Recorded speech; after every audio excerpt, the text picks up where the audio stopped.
Bom dia, querida e amada igreja. Hoje é um domingo muito especial. É o domingo que reservamos para juntos celebrarmos a mesa do Senhor. É a Santa Ceia. Hoje teremos a participação da igreja aqui na nossa transmissão. E como isso vai acontecer? A gente vai enviar para você agora um convite para uma reunião via Zoom. Mas preste atenção, a transmissão aqui no YouTube continuará normalmente. Não se desconecte, ok? Apenas e tão somente se você conseguir acionar uma outra mídia, um outro telefone ou um computador, e se conectar simultaneamente, ou seja, você poderá, além de acompanhar e participar do culto pelo YouTube, se conectar ao mesmo tempo numa reunião do Zoom. Isso é apenas uma experiência para ver você aqui e termos você aqui transmitidos no nosso telão e principalmente no momento da ceia. Uma espécie de possibilidade de diminuir as nossas distâncias. Enfim, que o nosso Deus seja honrado em tudo que a gente fizer, que toda a honra e toda a glória seja ao nosso Deus. Nos reunimos nesse momento então, para glorificar e exaltar o nome do Senhor, como a igreja do Senhor, ok? Um bom culto, um bom domingo a todos. Deus os abençoe.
Todos, eu sou o Fernando Pereira e hoje a gente vai falar um pouco sobre a rotina da minha família, minha esposa, Fernanda Pereira, o Joãozinho e o Tomás.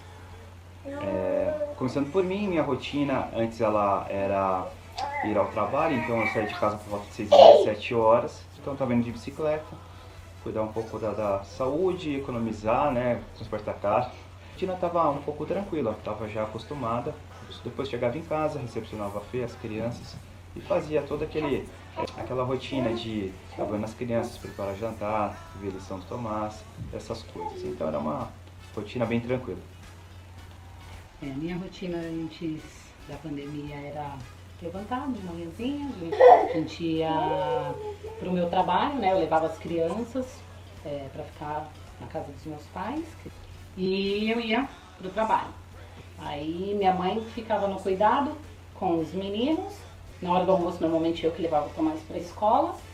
E a gente tinha toda uma organização assim, muito próxima do meu trabalho, já para facilitar, né?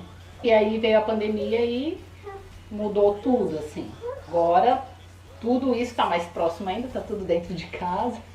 Mas nos dá, assim, a sensação de que a gente, mesmo tendo tudo e todos dentro de casa, a gente não dá conta de fazer tudo, né? Como que era a sua, filha?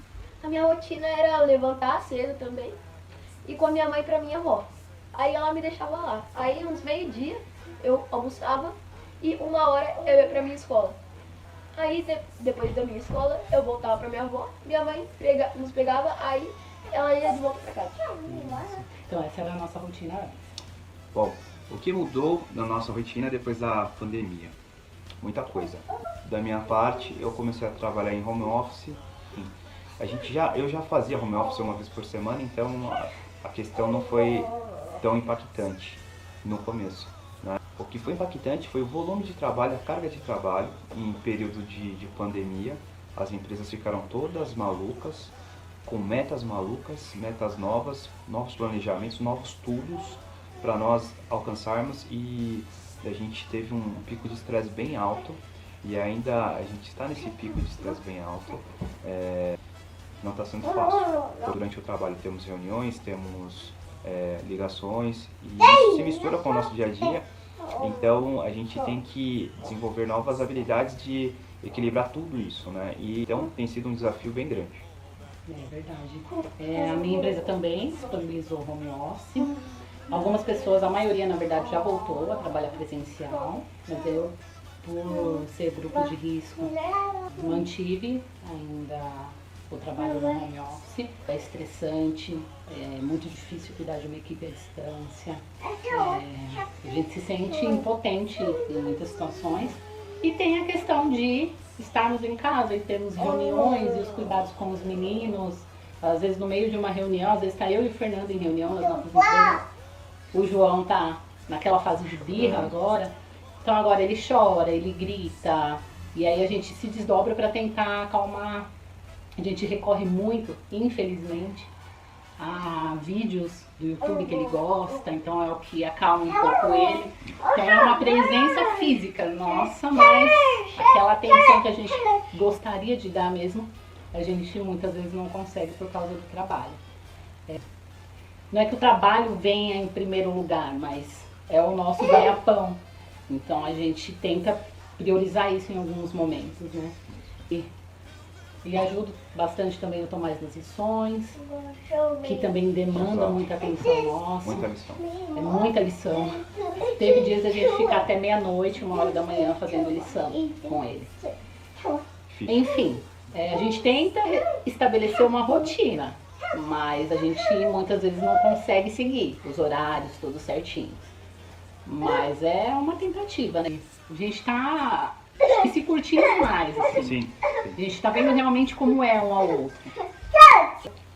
Tomás, quer falar sobre sua rotina nova? Minha rotina nova é acordar por umas 10, aí eu jogo um cuba com meus amigos, e aos meio-dia eu almoço. E quando dá 1h10 eu entro na minha aula. O meu lanche é de 3 a 3h20. E minha aula acaba por umas 5h30.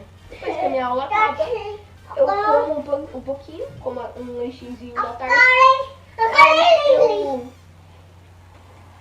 Aí eu falo um pouco com meus amigos, aí depois eu faço lição. Maravilha. Bom, espero que vocês tenham conhecido um pouco da nossa rotina. Não tá fácil para ninguém, mas enfim, Deus é por nós. Queria agradecer à igreja pela oportunidade de abrir um pouco aqui o canal e a gente comentar um pouco da nossa rotina. Agradecer as orações, vocês nos acolheram muito bem, a gente jamais vai esquecer disso, né? Enfim, queria deixar aqui o nosso muito obrigado e um abraço a todos da CCBN. Tchau. Um beijo, igreja. Fiquem Tchau. com Deus. Deus abençoe a todos. Amém. Deus abençoe. Tchau. Então a gente está aqui junto, queridos. Todos nós, vocês aí em casa, e que a graça do nosso Senhor Jesus Cristo esteja sobre nós e que a palavra dele fale aos nossos corações. Essa é a minha oração. Pai, obrigado por essa igreja. A gente vai muito além dessas paredes. A gente vai muito além da internet, de projeção e de vídeo, porque nós nos encontramos nos braços do Pai, numa dimensão muito maior que a gente possa imaginar, e com um poder incrível que a gente não consegue também medir. Obrigado por essa igreja. Guarda-nos nessa manhã. Fala conosco, no nome de Jesus. Desde os amantes da ficção científica aos mais céticos, há um sonho que é acalentado no imaginário de todo ser humano. De cada um de nós aqui, de você aí, de todos que vão ouvir. Tocar no tempo. Se eu pudesse tocar no tempo. Seja poder voltar ao passado ou conhecer um futuro que eu tanto aguardo. Seja daqui a algumas horas, seja lá no final da vida, enfim. Nas mais diversas crenças e culturas, de forma atemporal, o homem, se pudesse, tocaria nessa dimensão. Se pudesse. Na física, a gente tem determinado comprovadamente 3 dimensões em relação aos corpos, desde uma borboletinha ou pico Everest: altura, largura e profundidade. No entanto, existe uma 4ª dimensão que a ciência indica como sendo o tempo, ou seja, exatamente onde está inserida essas 3 dimensões. Então, nós estamos inseridos num departamento chamado tempo. Isso a ciência já começa a ficar assim, desconcertada, porque ela não consegue comprovar. O tempo não é algo tão fácil de se comprovar. A gente está inserido nele, o relógio nos ajuda, mas o Cronos, na sua essência, ainda é um mistério. Por isso, quando se falava antigamente de 4ª dimensão, a gente já falava, se remetia a um ambiente etéreo, ao mistério. E é neste plano, então, como a gente está falando, do tempo, que as 3 dimensões são inseridas.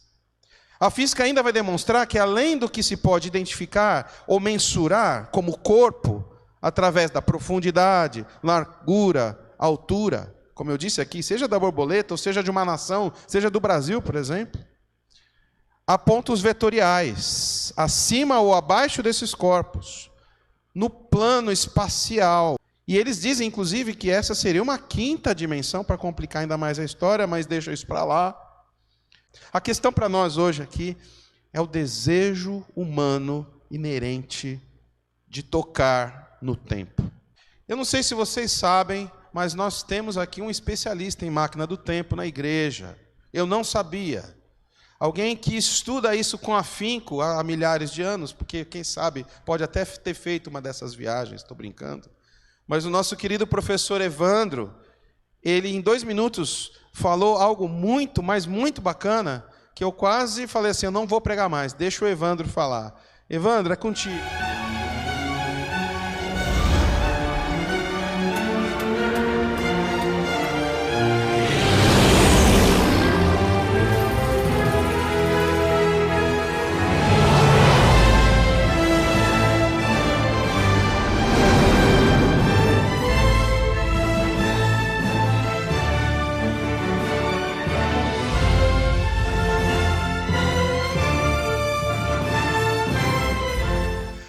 Como muito interessado por obras de ficção, eu confesso que eu já pensei nisso algumas vezes. Pensando de relance, a única coisa que me vem à cabeça é pensar que qualquer tipo de viagem no tempo que a gente tente fazer vai ser sempre uma atitude egoísta. Porque se eu voltar ao passado, eu vou, obviamente, tentar mudar alguma coisa que eu acho que está errada na minha vida. Se eu faço isso, eu vou fazer sem pensar nas outras pessoas que serão impactadas. Por exemplo, a minha própria família. Será que se eu alterasse a minha formação acadêmica, voltando no passado, eu teria a família que eu tenho? Eu acho que dificilmente. Outra coisa, mesmo que eu tente disfarçar isso e dizer que é uma atitude altruísta, por exemplo, voltar e tentar impedir o 11 de setembro, acaba sendo uma atitude egoísta, porque no final das contas eu estaria impedindo que pessoas que se conheceram por esse evento ou que nasceram por conta desse evento nascessem ou se conhecessem, né? Eu impediria essas relações. Então eu interferiria negativamente na vida de alguém. Ela, bailarina, moradora de Nova York, havia 11 anos. Ele chegou 2 anos antes dela e em 2001 vendia flores em Manhattan. Os 2 gaúchos da pequena cidade de Cachoeira do Sul não se conheciam até os atentados que mudaram o mundo. Se eu pensar em ir para o futuro, eu acho que eu não teria condição psicológica de lidar com as mudanças do mundo, né? Tentar evitar que coisas ruins acontecessem no futuro. Eu acho que eu enlouqueceria no final das contas. Pensando bem, por todo o conteúdo de ficção que eu conheço, a única pessoa que se deu bem viajando no tempo foi o Marty McFly. todo o resto se deu mal de alguma forma. Então eu acho que eu recusaria o bilhete, viu? Eu sou um pouco medroso para lidar com essas coisas. Abraço. Evandrão mandou bem, de uma forma científica e bem-humorada, né? Pontuando a questão. Poder voltar ao passado e dizer sim ou não para aquela proposta de emprego, para um determinado relacionamento. Ah, se eu fosse até ele naquela tarde, naquele domingo, e dissesse isso ou aquilo. E se eu tivesse perdoado? E se eu tivesse não entrado nessa dívida? E se, seja num sonho ou em lampejos e insights, tais pensamentos visitam o nosso coração. Interessante e importante lembrar. E se eu pudesse visitar o futuro também? Sonhar com o futuro. Seja um muito distante, ou dias, minutos que se seguem, imaginamos, conjugando esses verbos no futuro do pretérito, sabe como é? Eu compraria, eu viajaria, eu correria, eu abraçaria. Na verdade, dentro das nossas cabeças, há um tipo de hangar da NASA, assim, sabe, de Houston, onde a nossa máquina do tempo está aportada, está lá estacionadinha, pronta para ser acionada e alçar voo nessas viagens na nossa cabeça. Não é à toa que Salomão, lá em Provérbios 4, 23, fala assim: acima de tudo que se pode guardar, guarda, pois, o teu coração, pois dele depende toda a tua vida. A NTLH vai dizer assim: tenha cuidado com o que você pensa, pois a sua vida é dirigida pelos seus pensamentos. Então, pode-se dizer que esses pensamentos são uma espécie aí de máquina do tempo. Eu entendo que eles são inerentes do ser humano. A gente não pode renegá-los. Fomos criados como seres capazes de visitar o passado e o futuro. Aliás, nossa sobrevivência até aqui, como espécie, se deu por conta da capacidade da gente medir e aferir erros do passado, absorvê-los, corrigi-los na esperança de aprimorar e expandir os conhecimentos que vão direcionar, então, novos passos na nossa caminhada. Veja a história da aviação, por exemplo. A gente viu aí nas animações aí várias desses aviões. A gente chegou na Lua. Pensar que lá atrás um menino viu um passarinho voar e falou: nossa, que da hora.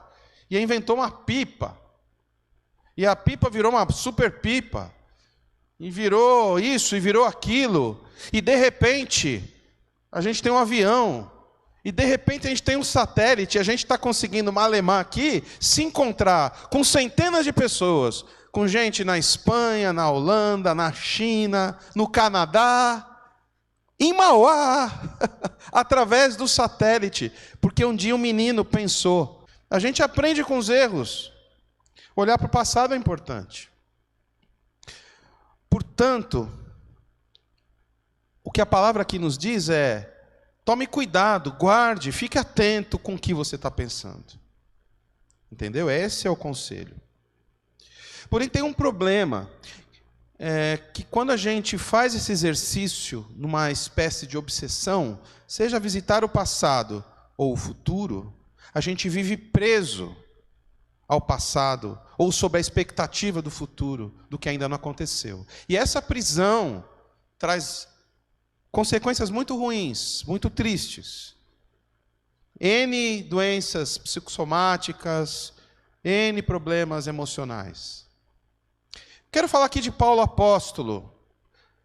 Repousa sobre Paulo uma notoriedade unânime, desde a antiguidade até os dias de hoje, que conhece o legado de história desse homem, especialmente por sua determinação, intrepidez, eloquência em alcançar o seu objetivo, que era, acima de tudo, alcançar um mundo conhecido para espalhar a graça do Senhor pela pregação do Evangelho. Zelo, conhecimento, sabedoria, coragem, determinação, unção do Senhor, para então proclamar a salvação e o perdão oferecidos pela obra de Cristo na cruz do Calvário. No entanto, existe um texto bem interessante na carta aos Filipenses, carta que ele escreveu na prisão, conhecida como a Carta da Alegria, esse paradoxo só mesmo dentro do reino de Deus. E ele diz assim, do versículo 5 ao 6 do capítulo 3. Eu fui circuncidado quando tinha 8 anos de vida. Sou israelita de nascimento da tribo de Benjamim, o primeiro rei de Israel. Nasceu de lá. De sangue hebreu. Quanto à prática da lei, eu era um fariseu perfeito. Era tão fanático que perseguia a igreja. Quanto ao cumprimento da vontade de Deus por meio da obediência à lei e às regras, ninguém podia me acusar de nada. Aí eu fico aqui pensando comigo, irmãos. É uma coisa que eu sempre pensei quando eu leio isso. Mesmo sendo alvo da graça de Deus de uma forma extraordinária, como é a história de Paulo, ele poderia, em muitos momentos da sua vida, sobre essas adversidades que não eram poucas na vida desse homem, adversidades ferrenhas, e principalmente dessas assim que a gente sofre também. Quando a nossa notoriedade, quando a gente é ridicularizado, quando a gente é desprezado, quando você perde um emprego, quando você perde um marido, quando você perde um namorado, quando você perde amigos, em nome do Evangelho, em nome de entender o valor do reino de Deus acima de todas as coisas pelo amor a Deus, a gente se sente muito mal, principalmente os jovens, principalmente as crianças hoje em dia. Então, nesses momentos de adversidade ferrenha que ele viveu, Paulo, ser visitado na sua memória pelo passado, que fora marcado por poder e glória na sociedade judaica ou romana, dentro dessa admiração e notabilidade que ele tinha, podia mexer com ele. Sob a condição de apóstolo então de Jesus, ele era desprezado, ele era perseguido, ele era segregado, ele era expulso dos lugares, a ponto de ser ridicularizado, alvo de violência, de prisão, sem falar de tantas injustiças que ele sofreu. E diante dessa cruenta realidade, certamente a sua mente, assim como a tua, e a minha, ela pode ser visitada pelo passado com algum tipo de arrependimento. Há também na mente do apóstolo memórias funestas que poderiam evocar o cheiro de morte dos cristãos que outrora perseguia, prendia e matava. Eu fico pensando que às vezes ele ali naquela prisão, e talvez no momento não desses que ele estava escrevendo a carta, num momento difícil. Gente, Paulo era gente. Ele lavando a sua mão e lembrando que aquelas mãos ali, elas seguravam a roupa de Estevão, enquanto ele é apedrejado até a morte, e ele quieto, quiçá com um sorrisinho cínico na cara. Olha que imbecil. Olha onde ele foi parar com essa crença dele. E ele segurava as roupas daquele que ia se tornar um morto, que olhava para o céu e via Jesus em sua glória, e não fazia nada. Podia sim ser perseguido por remorsos e dor. A gente controla os sonhos que a gente tem. Quantas vezes os nossos sonhos nos levam a lugares no passado que a gente não queria visitar mais?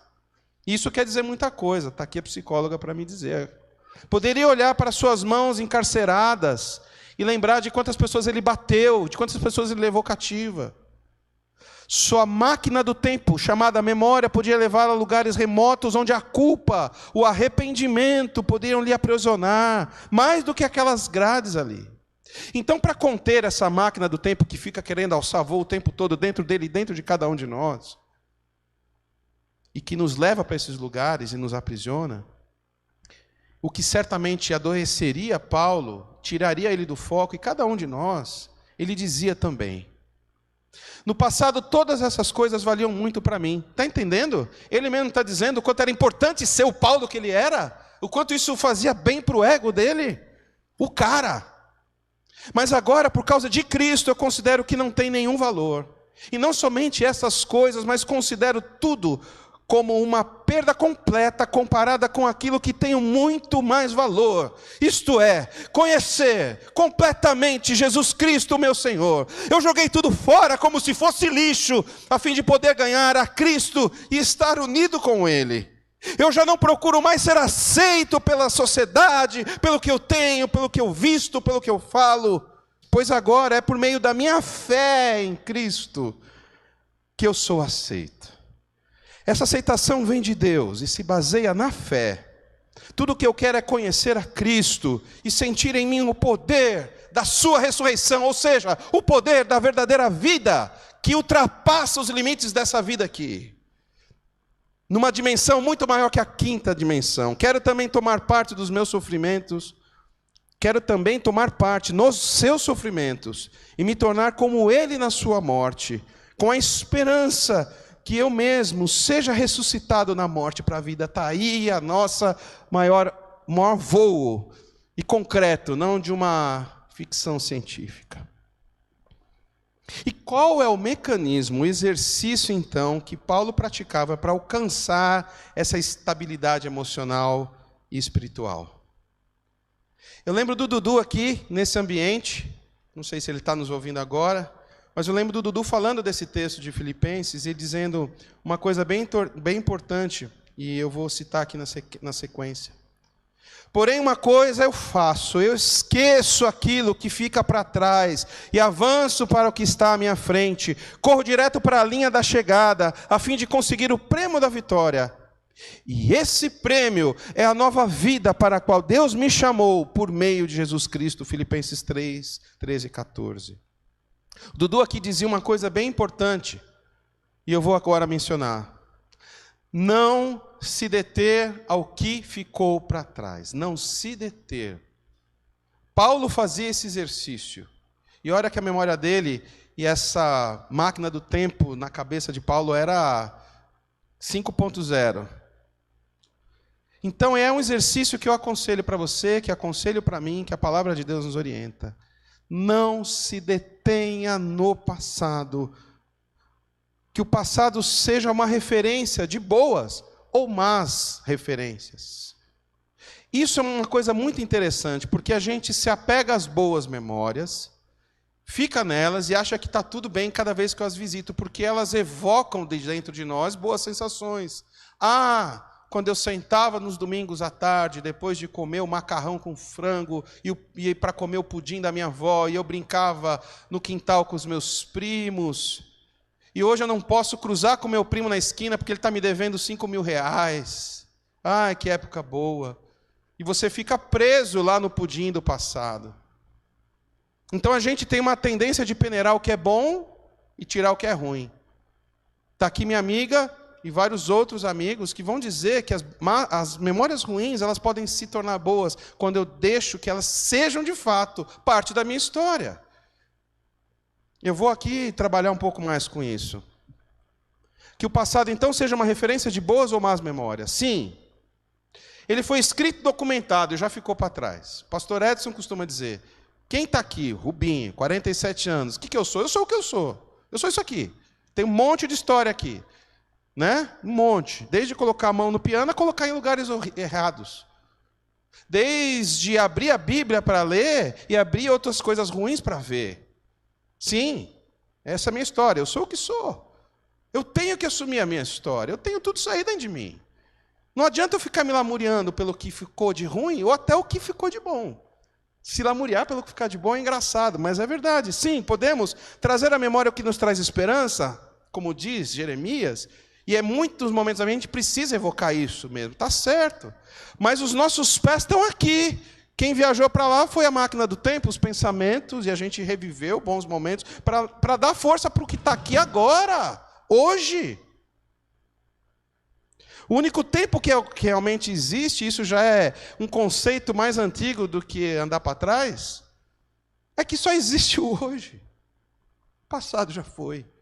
E o futuro, nem um segundo para frente, a gente sabe qual é.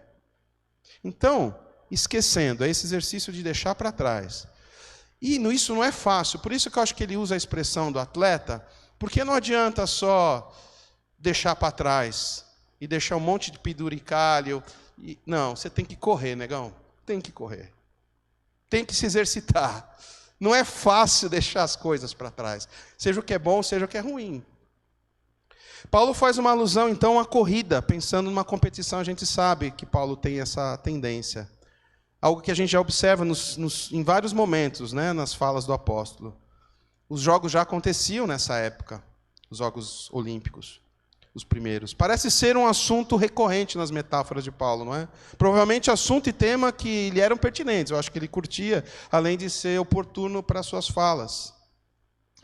Pensando nessa metáfora, então, o atleta tem uma vida de dedicação a essa competição. Ele treina, Ele faz dieta, a gente ouviu agora há pouco, espero que vocês ouviram aí em Casa em Cristo com Fê. Valeu, Fê, Barbinha, querido.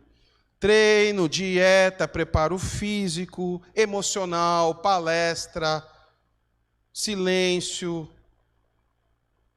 A metáfora certamente nos indica que a vida como sendo uma competição. O que Paulo está querendo dizer é que a competição é a vida, que exige da gente dedicação, sim, muita. Toda dedicação. E ela nos imputa muita coisa, não é verdade? Em nome da sobrevivência.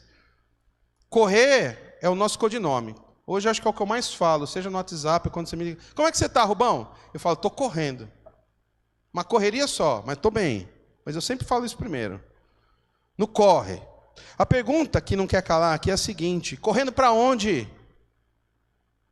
Correndo para onde? E a resposta está na continuação do versículo. Olho para a linha de chegada. Você pode considerar o seguinte: eu estou olhando agora para o fim da vida.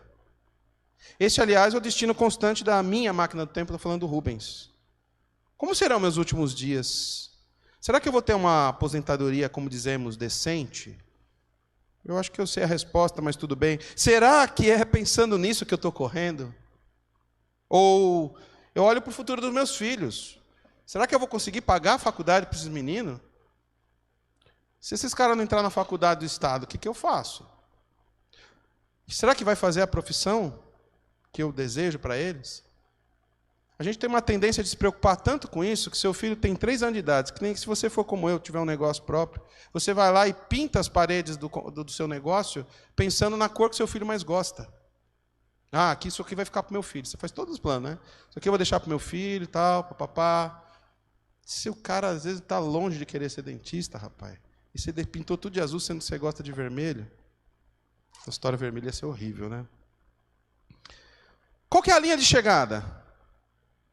Eu vou dizer aqui com vocês, partilhar uma leitura que às vezes eu recorro, que é a leitura da mensagem de Eugene Peterson, que ele diz assim: estou na caminhada, estou caminhando, prosseguindo para Cristo, que me alcançou de uma forma impressionante. Amigos, não me entendam mal, eu não me considero especialista nesse assunto, mas olhando para a linha de chegada, para o alvo, eu vejo Cristo. E aí eu continuo correndo, e não quero mais voltar para trás, porque tudo que mais almejo na minha vida é o encontro com o meu Salvador. Sim, a linha de chegada, meus irmãos, é a linha de partida para nós, nessa dimensão. Nele nos movemos e existimos, porque pelo poder da sua palavra, por intermédio dele, todas as coisas foram criadas. Nós corremos da linha de partida, que é Cristo. 3 considerações finais. Olha esse versículo de Efésios 9 e 10. E nos revelou o ministério da sua vontade, de acordo com o seu propósito, que estabeleceu em Cristo. Isso é, de fazer convergir em Cristo todas as coisas. Olha que redundância poderosa. Todas as coisas, celestiais ou terrenas, ou seja, numa dimensão que a gente nem faz ideia, na dispensação da plenitude dos tempos. Quero dizer para você que naquele dia do Gólgota, uma máquina do tempo se fez presente. Oh, glória a Deus! E toda essa história mal resolvida da tua e da minha vida, e todos os dilemas do futuro convergiram para esse mesmo ponto. Como foi assertiva a palavra do Evandro? Porque, de fato, se a gente fizesse essas viagens, como a gente costuma fazer na nossa mente, coisas erradas acontecem, se distorcem. Mas Cristo convergiu nele todas as coisas, para transformar isso na morte do seu Filho. Deus fez isso para convergir na morte do seu Filho, para que nele se reúna todas as nossas histórias, todas as histórias do céu, todas as histórias do universo. Naquele dia do Gólgota, nós nos reunimos. E essa reunião de hoje aqui é só fruto dessa reunião. Do amor de Deus sobre nós, sobre as nossas memórias, sobre os nossos medos do futuro, sobre as nossas expectativas. Sim, na cruz, nos uniu como um ponto além das 3 dimensões, além do tempo e do espaço, além da 5ª, 6ª, 7ª dimensão. Nesse tempo e dimensão da história da humanidade, Cristo estabelece uma nova história em todo aquele que se entrega aos braços do Senhor Jesus, para se entregar ao seu amor e ao seu cuidado. Segunda consideração, a gente precisa correr, não tem jeito. Sendo brazuca, então, corre dobrado. Porém, lembre-se do seguinte, seja qual for a tua correria, meu irmão, minha irmã, menino, menina, moço, moça. Assim, fixamos os olhos não naquilo do que se vê, mas no que não se vê, pois o que se vê é transitório, mas o que não se vê é eterno. Que o nosso olhar, mesmo na nossa correria, seja primariamente em Cristo. Em Cristo. Amém?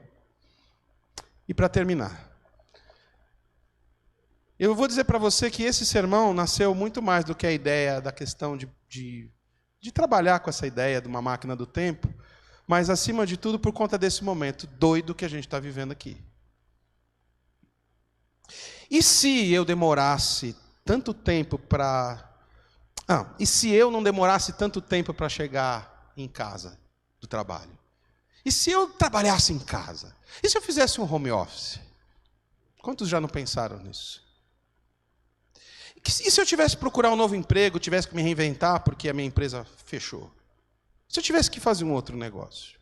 Se eu tiver que vender um outro produto? Se eu tiver que entregar um outro tipo de produto, Anderson?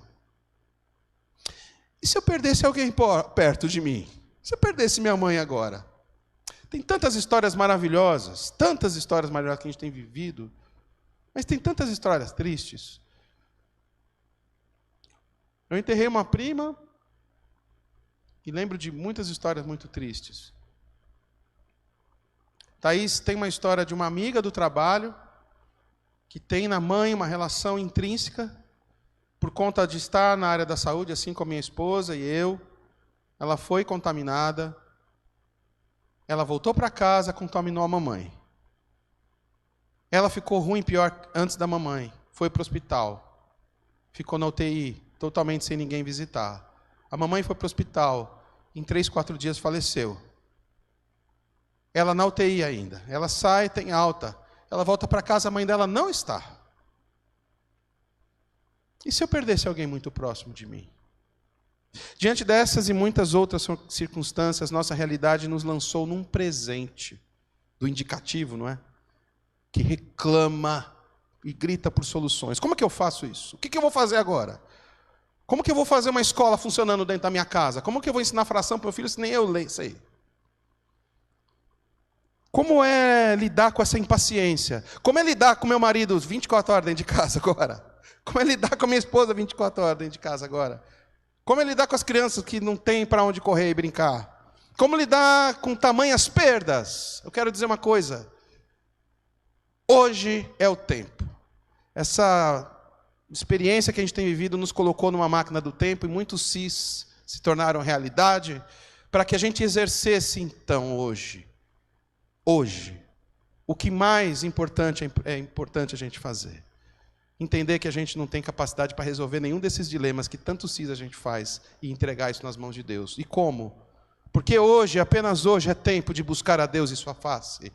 Hoje, não foi ontem mais, não é amanhã, é hoje. Hoje é tempo de buscar a Deus e a sua face. Hoje é tempo de nos render a seus pés. Hoje é tempo de buscar a sua palavra. Hoje é tempo de orar. Hoje é tempo de nos unir. Hoje é tempo de ser igreja do Senhor. Hoje é tempo de espalhar a graça do Senhor. Hoje é tempo de pegar o telefone e ligar para alguma coisa do passado que ficou mal resolvida. Hoje é tempo de ligar para um primo, para um irmão, para uma mãe. Hoje é tempo de estabelecer vínculos de afeto. Sempre é esse tempo, é o hoje. A gente tem tanta coisa para fazer hoje, não é? Tanta coisa. Mas se a gente começar se rendendo aos pés do Senhor, como diz o texto, e assim eu termino essa fala: busquem o Senhor enquanto é possível achá-lo. clamem por ele enquanto está perto. Não vou entrar nos méritos desse texto, porque na verdade Deus nunca se afasta dos seus, mas o nosso coração nessas viagens pode sim se afastar do Senhor e renunciar a esse cuidado de amor dele. Hoje é tempo então de adorar o Senhor. Hoje é tempo de se render aos seus pés. Na sequência a gente vai ter o tempo da ceia do Senhor, que hoje está com água mineral que a Cíntia separou para a gente e pão de mel. E eu quero dizer para vocês que a gente pode até fazer a ceia com ela, porque está higienizado. Mas a gente vai na nossa tradição, lembrando daquele jantar último de um grande amigo com seus amigos. Um jantar de despedida, isso é a ceia. A ceia é uma baita de uma máquina do tempo, porque ela nos transporta para a criação, nos transporta para 2000 anos atrás, nesse jantar, e nos transporta para o futuro, como a gente ouviu inicialmente, num grande dia em que há de vir, onde nossa grande esperança, então, de se encontrar com o nosso Senhor e vivermos com Ele para sempre. Tudo isso significa esse momento, por isso ele é tão importante. Você separou aí os elementos. Se você não tiver pão e suco de uva, você pode usar pão de mel e água. Você pode usar chá e bolacha creme cracker, não tem problema. Estou me lembrando aqui de uma amiga nossa que estava no hospital, e eu saí no domingo daqui, e eu falei, eu vou lá visitá-la, e era domingo de ceia. Eu não tinha aqui aquela super malinha que a Miriam tem, super bonitinha, com os elementos. Eu passei na lanchonete e foi isso que eu fiz. Peguei aquele leite de soja, de uva, e uma bolachinha de água e sal. E ali a gente fez a nossa ceia, celebrando de onde a gente veio, de que a gente foi salvo e para onde a gente vai. É isso que a gente vai fazer agora. Todas as vezes que a gente se reúne, a gente tem que lembrar disso. E hoje a gente, de uma forma específica, fazemos isso juntos. Enquanto a gente canta essa canção, eu vou distribuir aqui os elementos nessa configuração totalmente adaptada e correta, que a nossa comissão de reentrada nos preparou, e o Paulo atento, né, nessa questão da celebração.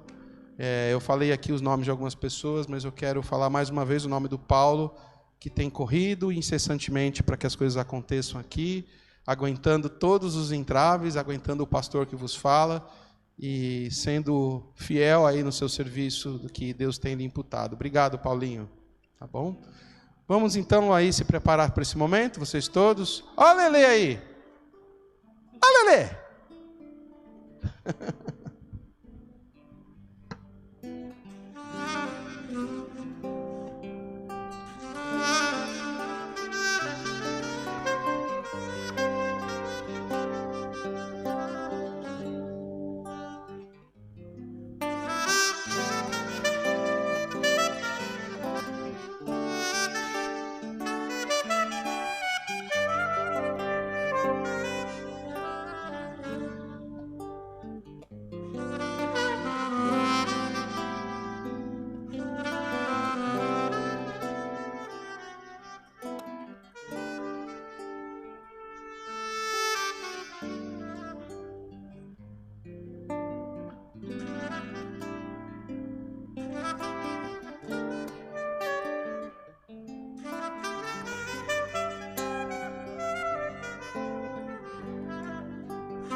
Você sabe que o Paulinho se comunicou com a turma antes, então você está vendo que o pessoal está de escova de batom, né, bicho?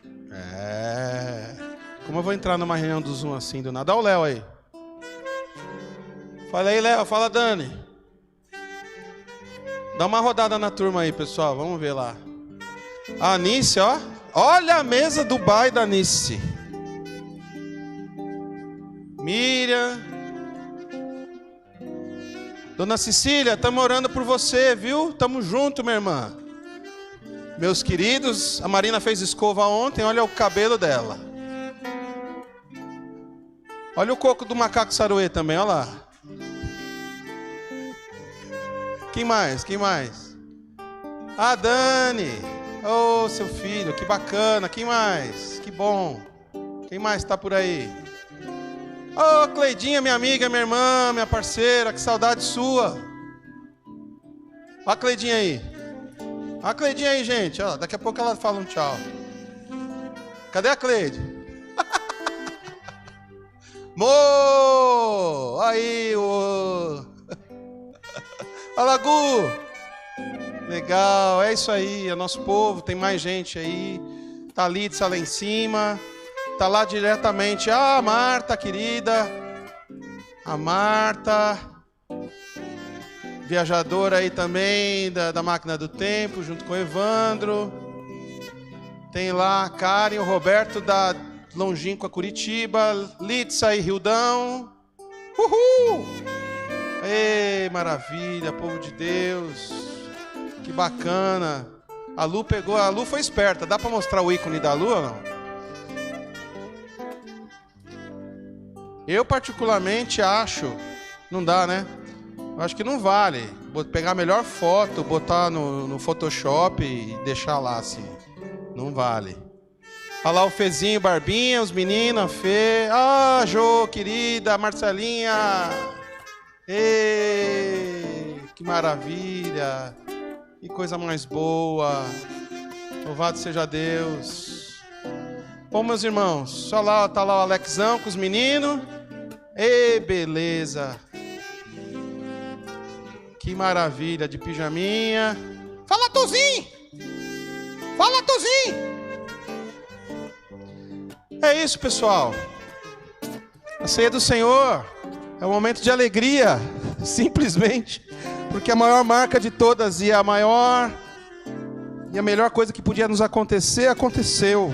Se a gente está participando dessa mesa, porque nós somos parte do corpo de Cristo. Cristo habita em nós e a salvação está em nós, está sobre nós. Então naquela noite Jesus pegou o cálice e disse: esse é o cálice da nova aliança. Toda vez que vocês se reunirem, lembre-se, o meu sangue foi derramado por vocês. Fazer isso em memória de mim. Tomamos.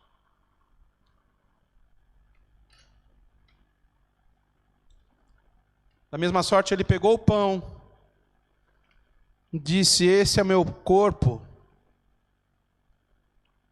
vertido, aliás, meu corpo sacrificado para vocês, dividido para vocês. Toda vez que vocês estiverem juntos, lembre-se, nas suas refeições e quando vocês estiverem reunidos em meu nome, que esse corpo, ele padeceu em nome da vida que vocês hoje têm. Nos fazendo, então, filhos de Deus. Comamos todos.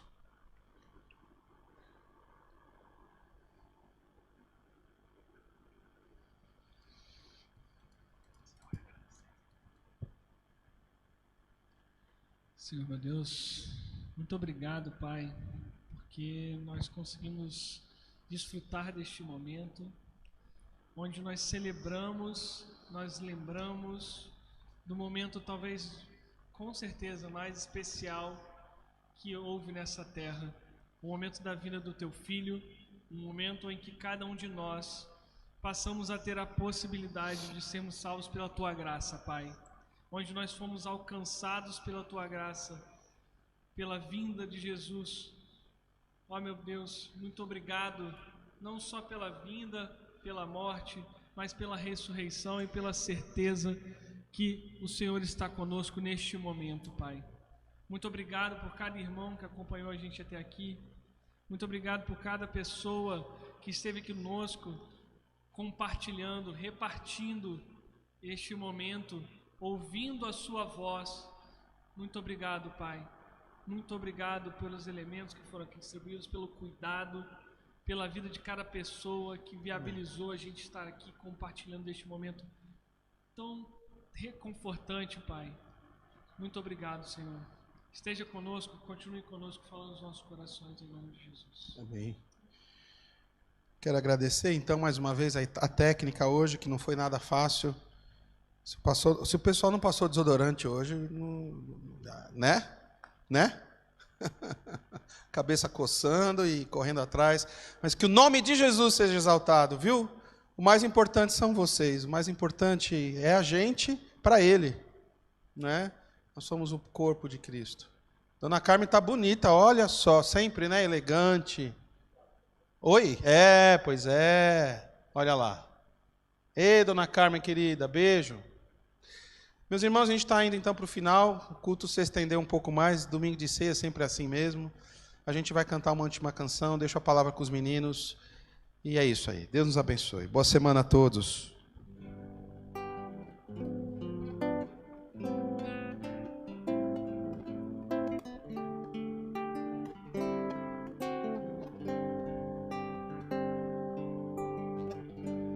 Tu que estás assentado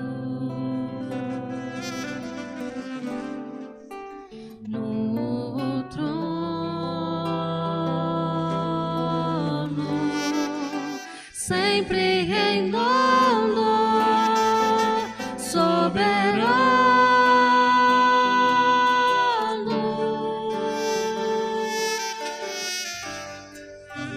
Anjos cantando, homens louvando,